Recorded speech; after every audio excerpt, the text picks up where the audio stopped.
Did it feel good when you would come after me like Felt that? a little dirty. Because I still want to know why you came after me as much as you did. I don't know. How can you not know? It was so intentional. What? Chris Cuomo. Ever since Tucker Carlson Tonight ended its reign over at Fox News Channel, Tucker Carlson's been making fascinating moves in the alternative media. Not only is he now regularly posting full-length interviews and informative shows on the X platform owned by Elon Musk, but he's also started his own service called the Tucker Carlson Network. It's got phenomenal content. I'm a member of it, and I suggest you should too.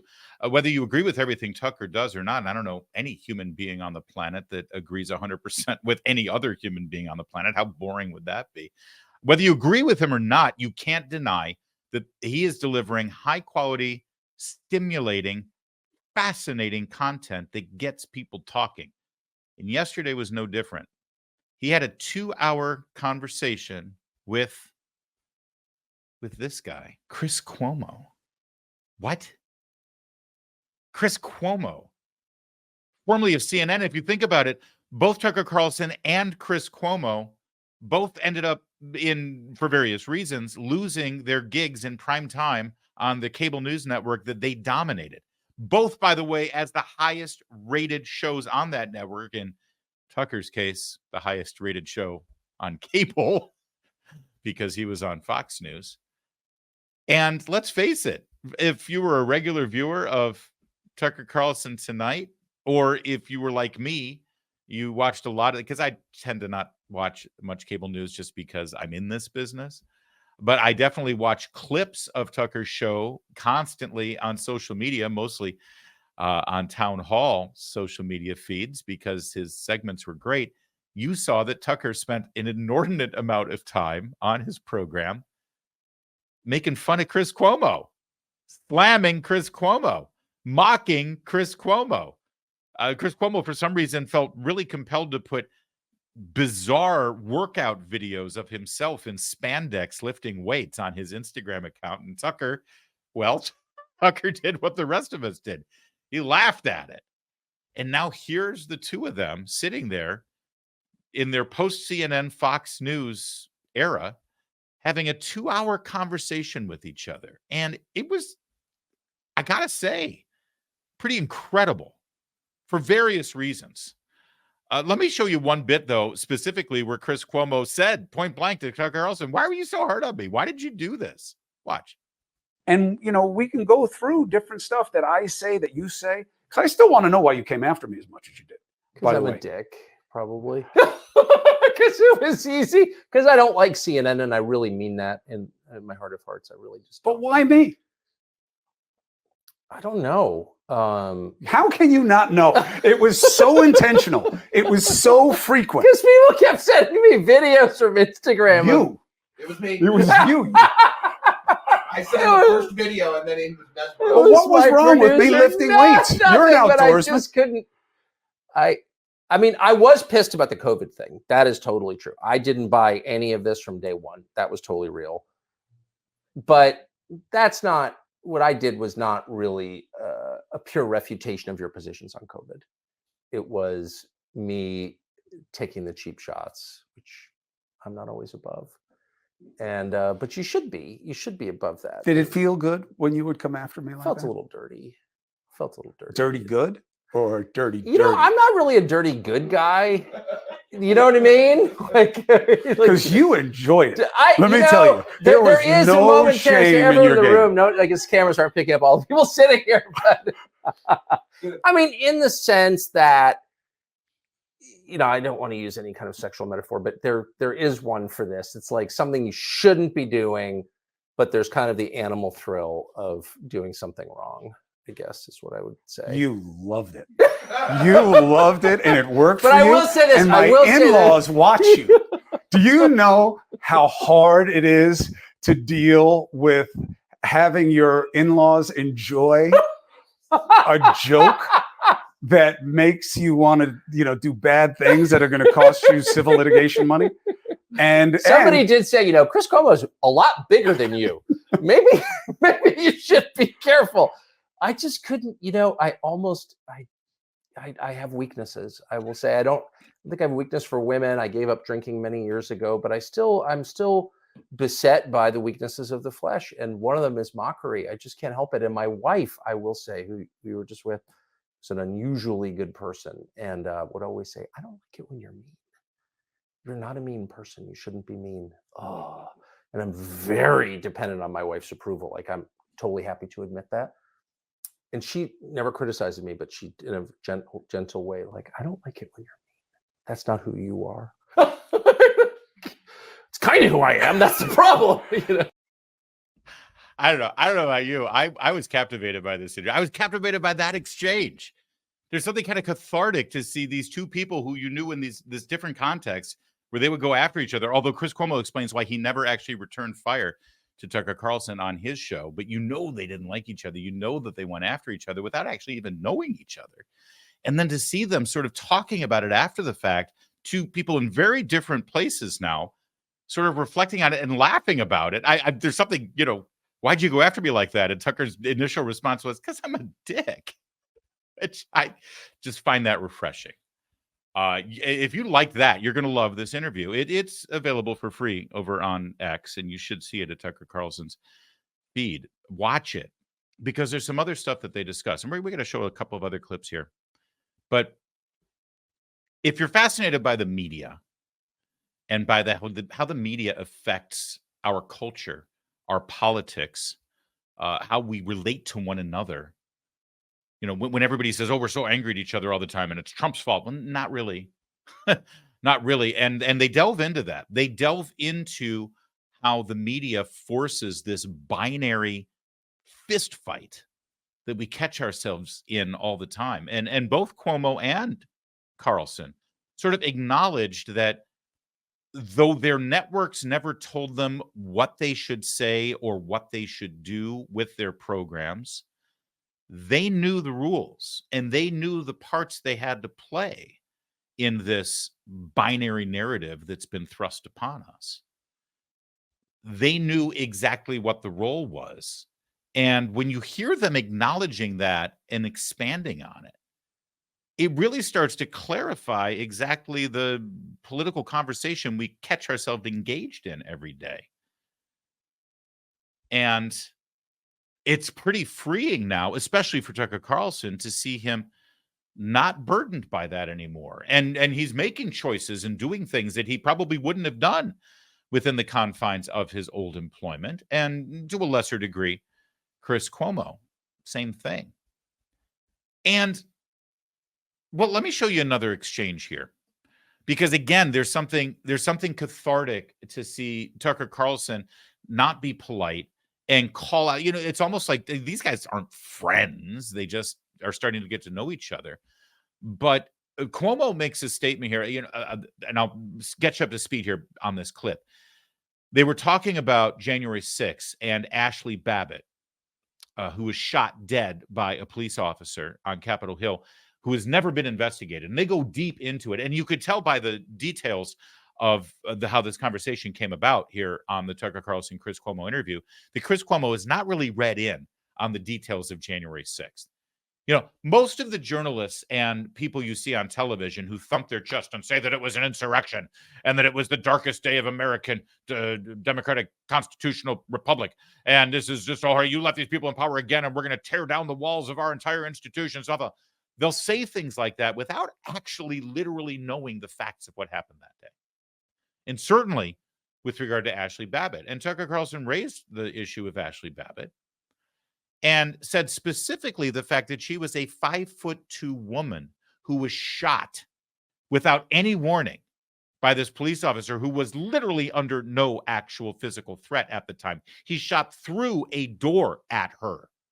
And he specifically, Tucker Carlson said, is that I think we in our society have a role specifically when it comes to women to protect them, not put them in danger, and not shoot at them. You shoot at a woman because you claim you were threatened by her, an unarmed 5'2" woman, there's something wrong with you.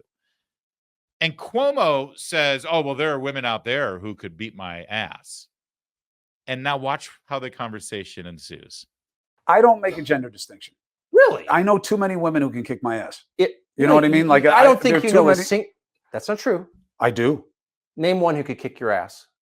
So I'm 6'1", Are or you? was before I had back surgery. I was going to say, Yeah. we're trying to be trying to be real with each other here. You know what I mean? Well, you're a lot taller than I am. Okay, so I'm just saying. And you're famously a bodybuilder. There's not one woman in America who could kick your ass. It's just not true, and you know it's not true. And you have to say it. You to, like, went make to the unhappy, UFC fight. unmarried. You went to the UFC fight. You think you could get in there with the women who are happen to fighting and have a come out looking like that? No, I'm saying you specifically. Yeah, I'm telling you. I have a polygraph exam, and I didn't want to have to do this on camera, okay? But if I applied it to you, I would pass in flying colors because I know how to beat the test. And I can tell you how if you want to know. Okay, That's why they're not admissible in court. But can I just ask you, like, you know in your heart you don't actually think there's a single woman. No, I really do. What's her name? I really do. I know. The whole point is that I don't have to know them by person. Men and women are very different, much more different. You know, we spend all of our time on racial differences. Your race, my race, and there are differences between races. There is no difference between races that's a quarter as profound as the difference between sexes. These are biological differences that are physical, they're psychological, they're hormonal. Well, These that's are kind of profound differences. But that's kind of the point about drawing racial distinctions is that you're really the same. And obviously, that's my point. Biologically, you're different. But what I'm saying, I don't see it as a less than. Can women lift as much weight as men on average? Of course not. No. I'm making different the physical opposite argument. It's not less than. I like women better. And I think that my job, all of our jobs as men, is to treat women differently, and better than we treat men. That is the idea. Oh, that's chivalry. Yeah, okay, honey. Good luck in a world without it. And I'm serious. If you got into an argument, and I know you well enough to know, if you're standing in a restaurant, someone's like, "F you, Chris Cuomo," you'd punch him out. If a woman did that, depends where my cash flow is. I really don't have a lot of capital right now. You would want to. You're quick with the punches. I would definitely want to. I happen to know that. If a woman got way up in your face, you would know exactly. I wouldn't.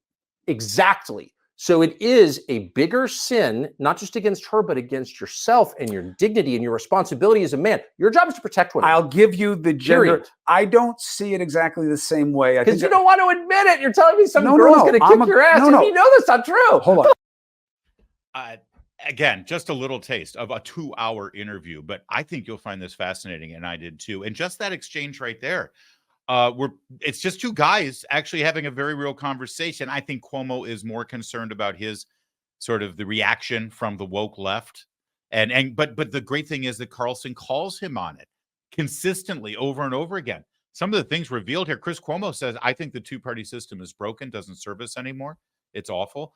Tucker Carlson says that his greatest regret in his entire career was when he was working at CNN and he helped perpetuate the storyline behind the Iraq War. And he talks about a moment where, he says, listen, our job is to question things. Our job is to make, especially when it comes to war, especially when it comes to our soldiers being killed overseas in combat or our soldiers killing other people overseas in combat. You better make sure that every question is answered. And they agreed on this, by the way.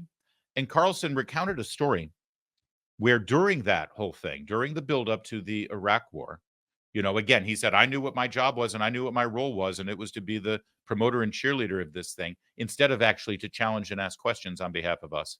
Because that's what journalists do, That's what the First Amendment, freedom of the press, you realize, of course, Alexander Hamilton, James Madison, the people at the Constitutional Convention, when they came up with the Bill of Rights to accompany the Constitution, they weren't coming up with the idea of freedom of the press so that, Jim Acosta's rights could be protected, or a reporter or some muckraker back in the 18th century in America, pamphleteers. You realize freedom of the press isn't about reporters and people who publish newspapers or websites or put on television shows, right? Freedom of the press is for you. Every single one of those rights in the Bill of Rights, written by our forefathers, it was written for your benefit. You, the voter, you, the citizen, you need freedom of the press so that you can be informed, so that you can actually have a fair and free media that operates on your behalf. They're supposed to be representing you in Washington, D.C. or anywhere. where elected officials wield power over you. They're supposed to be asking questions on your behalf. All right. Now that's me, what I was just saying. Tucker didn't get into all of that just now. But he did say that during the buildup to the Iraq War, where he acknowledges now, much to his regret and shame, he says, that he didn't serve that function, that he didn't ask those questions, he didn't challenge what was being said.